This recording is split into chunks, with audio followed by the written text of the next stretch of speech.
You can't imagine what it's like to be completely and utterly abandoned not just by your people but by your planet. To know you've been erased, forgotten, discarded like garbage. That's what happened to me.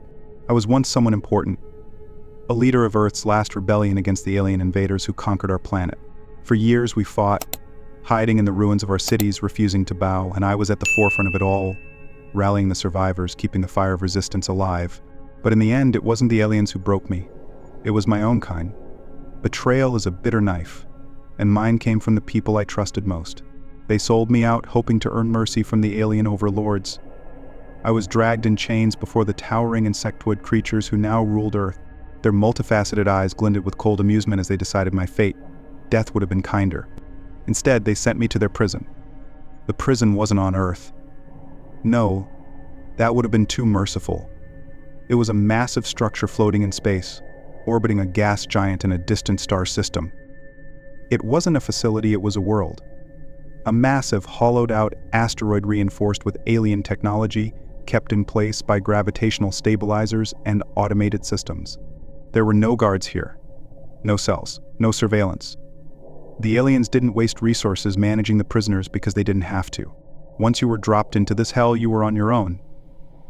The prison was self-regulating. It operated on one simple law: survival of the fittest. The structure was a labyrinth of endless metal corridors, cavernous chambers, and dark pits that seemed to drop into infinity. The air was thick with the stench of rot and decay. Jagged shards of alien metal jutted out from the walls and floors, remnants of whatever this place had been before it became a prison. The only light came from faint, flickering orbs embedded in the ceiling, casting eerie shadows that danced like ghosts. Once a month, an alien supply ship would dock briefly, dropping off food, water, and new prisoners. That was the only order this place ever saw. When the ship left, chaos resumed. I'll never forget the day they threw me in. The moment I stepped out of the transport pod, the atmosphere hit me like a punch to the gut. The gravity was lighter than Earth's, but it only made the place feel more unnatural. The other prisoners were already watching me. Hundreds of them, from dozens of species. Some were humanoid, others weren't.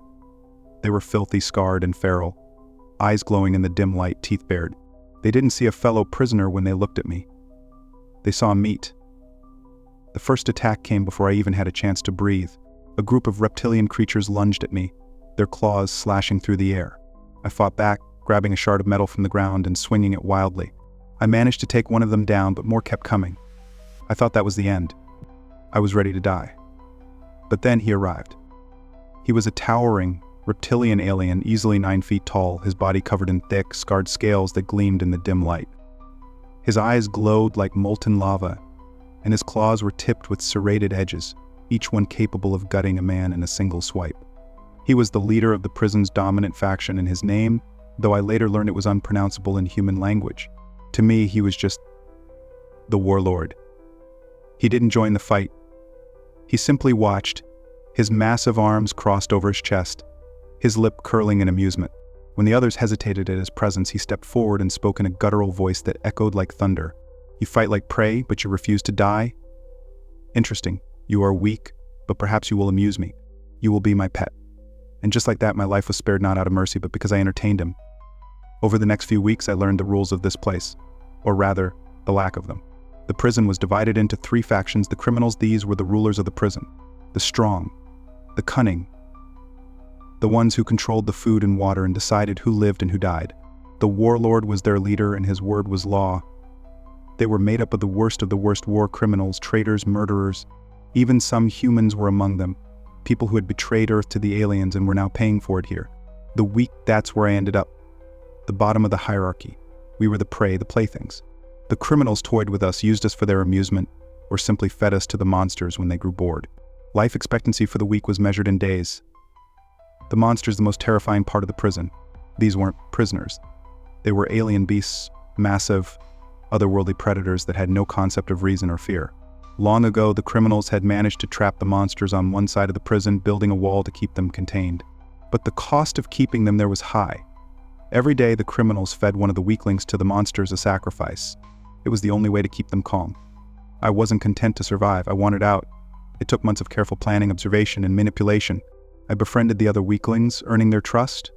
I listened to the criminals, learning their routines, their weaknesses. I studied the monsters, understanding their patterns. The plan was insane, but it was the only chance we had. The first step was to disrupt the balance. I began secretly saving the criminals who were being sent as sacrifices to the monsters. I made it look like the weaklings were dying instead. The monsters grew restless, their hunger building. The second step was to release the monsters. The wall keeping them contained was old and unstable, held together by alien machinery that I'd studied for months. I fashioned explosives out of stolen chemicals and scraps of metal. The final step was to escape during the monthly supply drop. While the criminals and monsters were tearing each other apart, we would sneak aboard the alien supply ship and hide until it left the prison. The supply ship arrived as it always did, an eerie hum vibrating through the prison as it docked. The massive hangar doors groaned open, spilling artificial light into the dark chaos of our world. The criminals were distracted, their leaders organizing the retrieval of supplies while the rest jockeyed for their share. None of them noticed the subtle way I moved through the shadows with my group, each of us clutching the crude weapons we'd fashioned from scraps of metal and alien debris. We had one shot, one moment to set it all in motion. I reached the wall, the barrier that had held the monsters at bay for decades. Up close it was massive, a structure of interlocking alien panels humming faintly with power. It wasn't indestructible, though. Months of studying it had shown me that the energy field reinforcing the wall was barely functional, held together by outdated machinery. A few well-placed charges were all it would take to bring it down. My hands shook as I placed the final explosive, the timer ticking down like a heartbeat. I looked back at my group, their faces pale in the dim light. They trusted me, and for a moment I doubted myself. Was I leading them to freedom, or just to a quicker death? No time for second thoughts. The timer hit 0. The explosion ripped through the prison like a thunderclap, the force of it throwing me backward. My ears rang as I scrambled to my feet, blinking through the smoke and dust. The wall was gone, replaced by a gaping hole that led into the darkness beyond, and from that darkness they came. The monsters poured through the breach like a living nightmare. They were massive, hulking creatures with too many limbs and too many teeth. Some were insectoid, their chitinous bodies glistening as they moved with unnatural speed.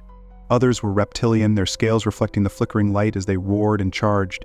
And some defied description entirely, their forms shifting and writhing like shadows given life. Their roars echoed through the prison, a primal sound that froze the blood in my veins. The criminals, so confident, so untouchable, were the first to fall. The monsters tore through them like paper, claws and teeth ripping flesh from bone. Screams filled the air, mingling with the sickening sounds of tearing and crunching. The carefully maintained hierarchy of the prison collapsed in an instant. Criminals fought desperately, some banding together, others turning on each other in blind panic.